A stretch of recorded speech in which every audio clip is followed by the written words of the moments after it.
Hello, কেমন আছো তোমরা সবাই? আমি পারমিতা, সবাইকে স্বাগত জানাচ্ছি কাপল ব্লগার ইন অস্ট্রেলিয়া এই চ্যানেলটিতে।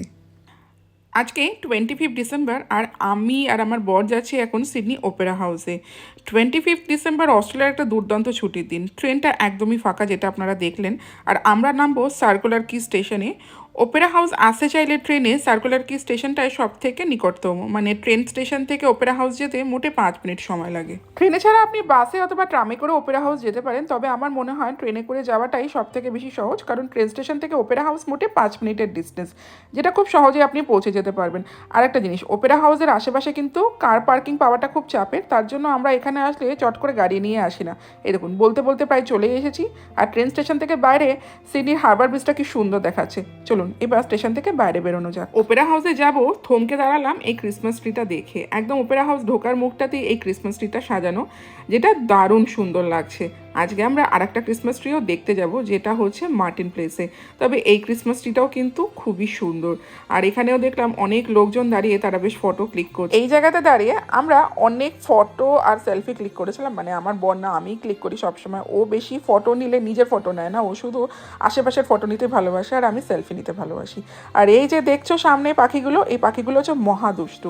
ওরা যদি ঘুণাক্ষরে টের পায় তোমার হাতে কিছু খাবার আছে, ওরা তোমার আশেপাশে এসে এমনভাবে ঘিরে বসবে, তুমি ওখান থেকে নড়তে পারবে না। আর তুমি একবার অন্যমনস্ক করলে তোমার ওখান থেকে খাবার নিয়ে ওরা পালাবে। আর আমরা এখন যাচ্ছি ওপেরা হাউসের দিকে। আর এই জায়গাটা দেখো কিরকম রোদ ঝলমলে দিন, প্রচুর লোক এসছে আজকে ওপেরা হাউসে। চলো এবার ওই দিকটাতেই যাওয়া যাক। ওপেরা হাউস সিডনি হারবারের একদম পাশে অবস্থিত। আর এই জায়গাটা যেরকম লাক্সুরিয়াস, সেরকমই ব্যস্ততম। এই হারবারে যেন প্রচুর লাক্সারি বোট, ক্রুজ এগুলো থাকে। তো এখানকার লোকজন তারা এই ক্রুজ বোটে পার্টি করতে খুব ভালোবাসে। স্পেশালি যখন 24 ডিসেম্বর চলে আসে, তখন এখানে ক্রুজগুলোতে পার্টি, নাচ গান, অনুষ্ঠান সবই হয়। সন্ধ্যায় তো এই হারবার ব্রিজের সামনে চলে আতশবাজি। তো এখানকার যারা বাসিন্দা রয়েছে, তারা এই ক্রুজ বা বোটগুলোকে তারা বুক করে নেয়। অনেকে আছে যারা সারা রাতের জন্যই বুক করে নেয়, তো সেখানে তারা ফ্যামিলি, বন্ধু বান্ধবদের সাথে কোয়ালিটি টাইম স্পেন্ড করে। ক্রুজে এই টাইম কাটানোটা এখানে একটা অন্যতম আকর্ষণীয় ব্যাপার এখানকার বাসিন্দাদের কাছে।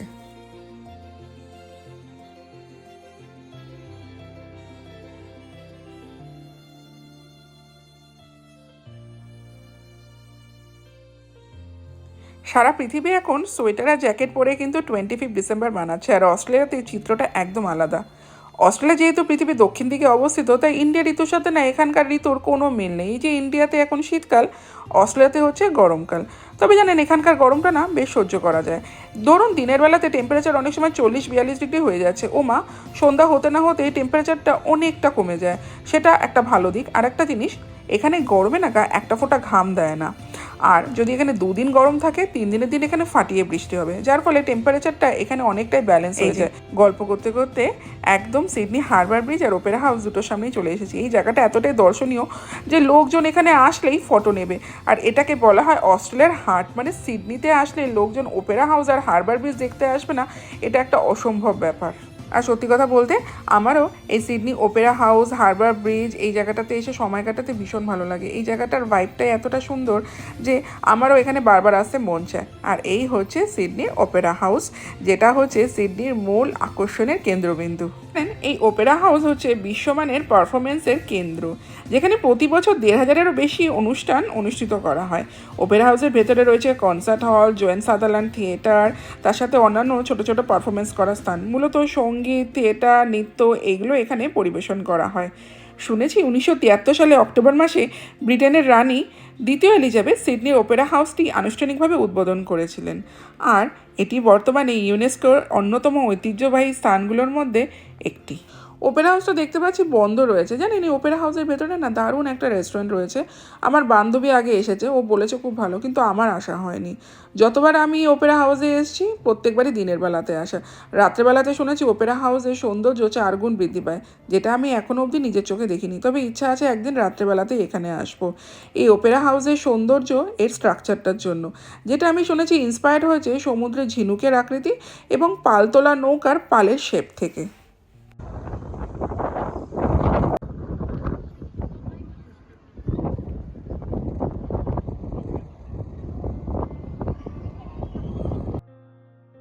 এত সুন্দর ওপেরা হাউসের সামনে বসে থাকলে সময় কী করে কেটে যায় বোঝাই যায় না। ওপেরা হাউসের সামনেটা এত সুন্দর খোলামেলা যে সময়টা কাটাতে বেশ ভালো লাগে। আর সেদিনকে কীরকম হাওয়া দিচ্ছে সেটা তো ভিডিও দেখেই বুঝতে পারছো। অস্ট্রেলিয়াতে ঘুরতে আসলে মানুষ যেরকম ওপেরা হাউস দেখে তার সাথে কিন্তু আরেকটা জিনিসও দেখে, সেটা হলো সিডনি হারবার ব্রিজ, যেটা একদম ওপেরা হাউসের পাশ থেকেই দেখতে পাওয়া যায়। এই হারবার ব্রিজ কিন্তু নর্মাল কোনো ব্রিজ নয়, এটা কিন্তু অস্ট্রেলিয়া পর্যটন কেন্দ্রের একটা গুরুত্বপূর্ণ পার্ট। এই ব্রিজটি যদি সৌন্দর্য উপভোগ করতে হয় তাহলে অবশ্যই চলে আসতে হবে 31 ডিসেম্বরে, যখন ব্রিজটিকে ঘিরে চলে রঙিন আতশবাজির খেলা। আর জানো, তোমরা চাইলে এই ব্রিজটিতে ব্রিজ ক্লাইম্বিংও করতে পারবে, মানে ব্রিজটার একদম শীর্ষে উঠে উপভোগ করতে পারবে গোটা সিডনি হারবারের দৃশ্য।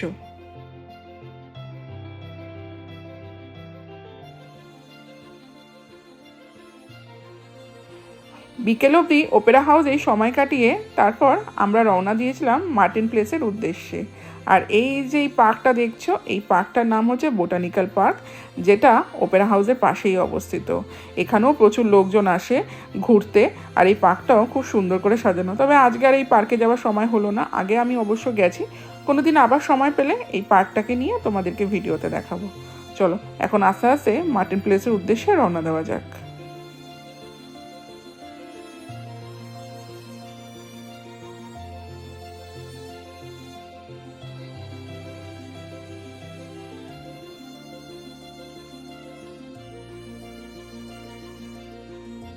সেদিন ফেরি ধরতে যাব, তখন একটা দারুণ মজার ব্যাপার হয়। আমি যাচ্ছি, হঠাৎ করে চোখে পড়লো এই বয়স্ক ভদ্রলোক, তিনি কাঁধে দুটো পাখি নিয়ে দিব্যি ঘুরে বেড়াচ্ছেন। আর পাখিগুলো দেখুন কীরকম শান্ত লক্ষ্মী বাচ্চার মতন ওনার কাঁধে বসে রয়েছে। আমি গিয়ে যখন ওনাকে রিকোয়েস্ট করি তখন উনি আমাকে একটা পাখি নিয়ে মাথায় বসিয়ে দেন।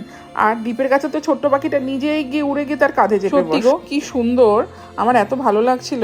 আর পশু পাখিদের ভালোবাসা এতটা খাঁটি আর এতটা মূল্যবান হয়, আমরা মানুষরাই হয়তো তার দামটা দিতে পারি না, আমার সবসময় মনে হয়।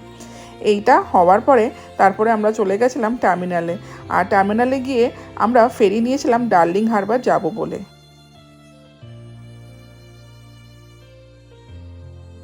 এই ফেরিগুলো না ভীষণ সুবিধাজনক। টার্মিনাল থেকে ফেরি নিয়ে নিলে সহজেই সিডনির বিভিন্ন গন্তব্য, যেমন ধরো ম্যানলি বিচ, তারুঙ্গা জু, ওয়াটসন বে, এগুলোতে খুব তাড়াতাড়ি পৌঁছে যাওয়া যায়।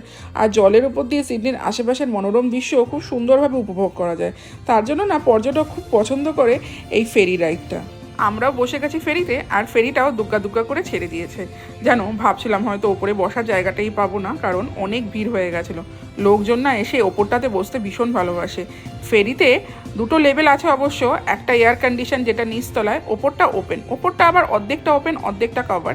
কিন্তু এই প্রত্যেকে এসেই ওপেন জায়গাটাতে বসতে ভালো লাগে, কারণ এই ওপেন জায়গাতে নীল জলরাশির ওপর ভাসতে ভাসতে বাইরের পুরো গোটা সিডনিটার সৌন্দর্যটা খুব চটপট করে নিয়ে যাওয়া যায়। আর ওই যে দূর থেকে দেখলাম ওপেরা হাউস, যেখানে আমরা এতক্ষণ ছিলাম, আর সেটাই আমরা এখন দেখছি ফেরি থেকে। কি দুর্দান্ত লাগছে, তাই না? নীল জলরাশির পাশে ওপেরা হাউস, এই সৌন্দর্যটাই আলাদা। শুধু ওপেরা হাউস কেন, গোটা সিডনিটাই একদম অন্যরকম লাগছে। সিডনির ওপেরা হাউস টার্মিনাল থেকে ডার্লিং হারবার টার্মিনালে যেতে আমাদেরকে টোটাল 3টে স্টপেজে দাঁড়াতে হবে। কিন্তু তুমি যদি চাও ডার্লিং হারবারে যাওয়ার জন্য, তোমরা ট্যাক্সি নিতে পারো, অথবা ট্রেনে করে যেতে পারো, বা চাইলে পায়ে হেঁটেও যেতে পারো। ট্রেন বা ট্যাক্সিতে 10 থেকে 12 মিনিটের মতো সময় লাগলেও পায়ে হেঁটে যেতে কিন্তু আধ ঘন্টার বেশি সময় লেগে যায়। আর এই যে দেখছো, আমরা ক্রস করছি সিডনির হারবার ব্রিজ। সিডনির হারবার ব্রিজ দূর থেকে দেখা একরকম, একদম সামনে থেকে দেখা একরকম, কিন্তু এই ফেরিতে ভাসতে ভাসতে জলের ওপর দিয়ে হারবার ব্রিজের নিচটা দেখার আনন্দটাও কিন্তু অন্যরকম। এই স্ট্রাকচারটা একবার দেখেছো? এই ব্রিজটা নাকি তৈরি হতে গোটা 8 বছর সময় লেগে গেছিলো, যেটা উদ্বোধন হয়েছিল 1932 সালে। 1149 মিটার দৈর্ঘ্যের এই ব্রিজটি, যেটি সংযুক্ত করে সিডনি হারবারের উত্তর এবং দক্ষিণ তীরকে। আমরা এখন যে স্টপেজটা ক্রস করছি সেটা হলো Sydney lunar park. Darling Harbour যেতে এই স্টপেজটা পড়ে সিডনি লুনা পার্ক, সিডনির উত্তর তীরে অবস্থিত বিনোদন পার্ক। এই যে বিকট হাসিওয়ালা মুখটা দেখছেন, ওই বিকট হাসিটাই হলো এই পার্কের মেন গেট। শিশু থেকে প্রাপ্তবয়স্ক সবারই খুব পছন্দের জায়গা। আর এই বড় বড় আকাশচুম্বী বিল্ডিংগুলো, যেটা হলো সিডনি সিবিডির মানে সেন্ট্রাল বিজনেস ডিস্ট্রিক্টের বড় বড় আন্তর্জাতিক কর্পোরেট অফিস, ব্যাংক, ব্যবসায়িক প্রতিষ্ঠান সবই এই বিল্ডিংগুলোতে রয়েছে। চলুন এখন হচ্ছে নামার পালা। এখন ডার্লিং হারবারে নেমে আমাদেরকে হেঁটে যেতে হবে মার্টিন প্লেসের উদ্দেশ্যে। সেদিন ডার্লিং হারবারে যখন হাঁটতে শুরু করেছিলাম দেখলাম চিত্রটা একদম অন্যরকম। অন্যান্য দিন ডার্লিং হারবারে কিন্তু প্রচুর ভিড় থাকে, মানে প্রচুর ট্যুরিস্টরা এখানে ভিড় জমান, কারণ এখানে রয়েছে সিডনি মাদাম তুসো মিউজিয়াম, তারুঙ্গা জু, সিডনি অ্যাকোরিয়াম, আরও অনেক কিছু, যেগুলো আজকে সবই বন্ধ। এই 25 উপলক্ষে সবই আজকে বন্ধ, যার জন্য এখানে ভিড়টাও নেই। এখানে কিন্তু অনেক রেস্টুরেন্ট, ক্লাব এগুলো রয়েছে, সেইগুলোও খুব একটা খোলা নেই। এই হাতে গোনা 2 কি 3টে রেস্টুরেন্ট খোলা আছে। আর এখানে আমরা বেশি সময় নষ্ট না করে তার জন্য বেরিয়ে গেলাম মার্টিন প্লেসের উদ্দেশ্যে।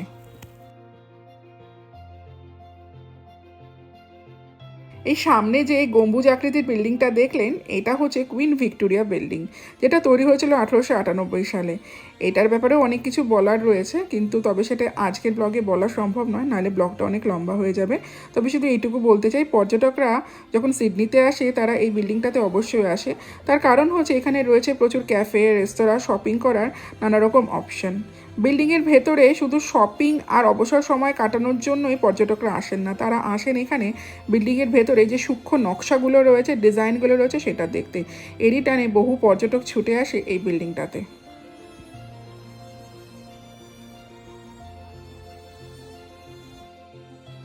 এই যে আজকে হেঁটে হেঁটে সিডনি শহরটাকে এক্সপ্লোর করছি, আমার কিন্তু ভীষণ মজা লাগছে।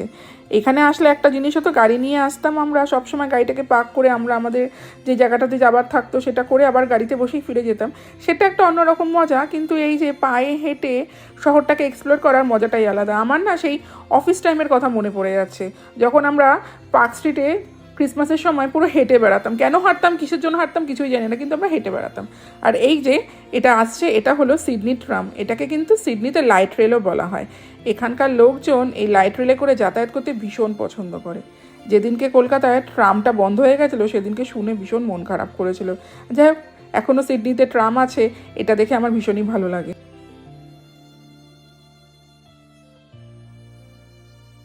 আমরা এখন যেখান দিয়ে যাচ্ছি এটা হলো পিট স্ট্রিট। পিট স্ট্রিটও কিন্তু ক্রিসমাসে দারুণ সাজায়, দেখতে পাচ্ছি অনেক আলো ওরা ঝুলিয়ে রেখেছে। তবে সব কিছু না দিনের আলো যেহেতু আছে, সেটাকে না পরিষ্কারভাবে আমি তুলতে পারছি না। স্টারগুলো যদিও জ্বলছে আর দূরে অনেক লাইট জ্বলছে, তবে ওই ক্যামেরাতে ওরকম করে তো আমি তুলতে পারলাম না, তার কারণ হচ্ছে দিনের আলো রয়েছে। কিন্তু অন্ধকার হলে এই ডেকোরেশনটা খুব ভালো বোঝা যাবে। আর কি, আর এই অন্ধকার অবধি তো আমি থাকতে পারবো না, কারণ এখন প্রায় রাত 8:30 বেজে গেছে। এখন এই মার্টিন প্লেসে আছি, মার্টিন প্লেস থেকেই তারপর কিছুক্ষণের মধ্যে বেরিয়ে যাব। অনেকক্ষণ হয়েছে আমরা বেরিয়েছি, আর এই মার্টিন প্লেসে ঢোকার আগে থেকেই বুঝতে পারছিলাম যে আমরা মার্টিন প্লেসে আসছি। এত গম গম করছে চতুর্দিকটা, বোঝাই যাচ্ছিল যে এই জায়গাটা কীরকম জমজমাট। আর এই সেই ক্রিসমাস ট্রি যেটা দেখার জন্য আমি অধীর আগ্রহ ভরে এখানে এসেছি। শুধু আমি না, আমার মতন আরও অনেকে এসেছে এই জায়গাটাতে।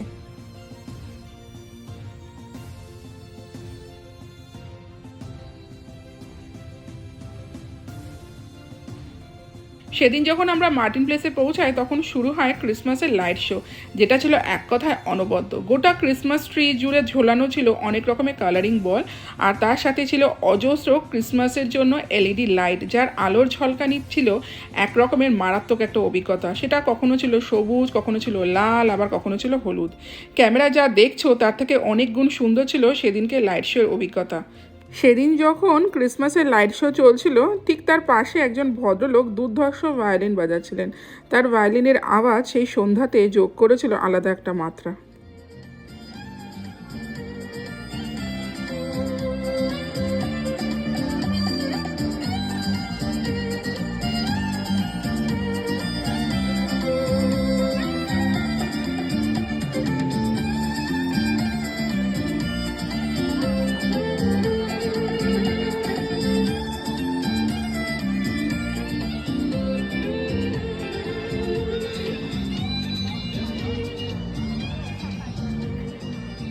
সেদিন আমরা বেশ কিছুক্ষণ ছিলাম এই মার্টিন প্লেসে। আর জানো, এই ক্রিসমাস ট্রির সামনে ফটো নেওয়ার জন্য সেদিনকে পড়েছিল লম্বা লাইন। শুধু ক্রিসমাস ট্রি না, এই ক্রিসমাস ট্রিটার পিছনটা তো একটা সুন্দর ডেকোরেশন ছিল, সেখানে দেখছিলাম শয়ে শয়ে লোক শুধু লাইন দিচ্ছে সেখানে ফটো নেবে বলে। আমাদের আর ধৈর্যটা ছিল না ওইখানে গিয়ে ফটো নেব। তারপর আমরা চলে আসি এই উইনিয়ার স্টেশনে বাড়ি যাব বলে। এখান থেকেই আমরা ট্রেন ধরেছিলাম। চলো তাহলে আজকের ব্লগটা আমরা এখানেই শেষ করছি। আমাদের ব্লগটা ভালো লাগলে একটা লাইক কমেন্ট করে দিও, আর আমাদের চ্যানেলটিকে সাবস্ক্রাইবও করে দিও। আর আমাদেরকে চাইলে তোমরা আমাদের ফেসবুক পেজ আর ইনস্টাগ্রাম পেজেও ফলো করতে পারো। চলো তাহলে আমরা আজকে এখান থেকেই বিদায় নিলাম। খুব তাড়াতাড়ি দেখা হবে নেক্সট কোনো ব্লগে। টাটা।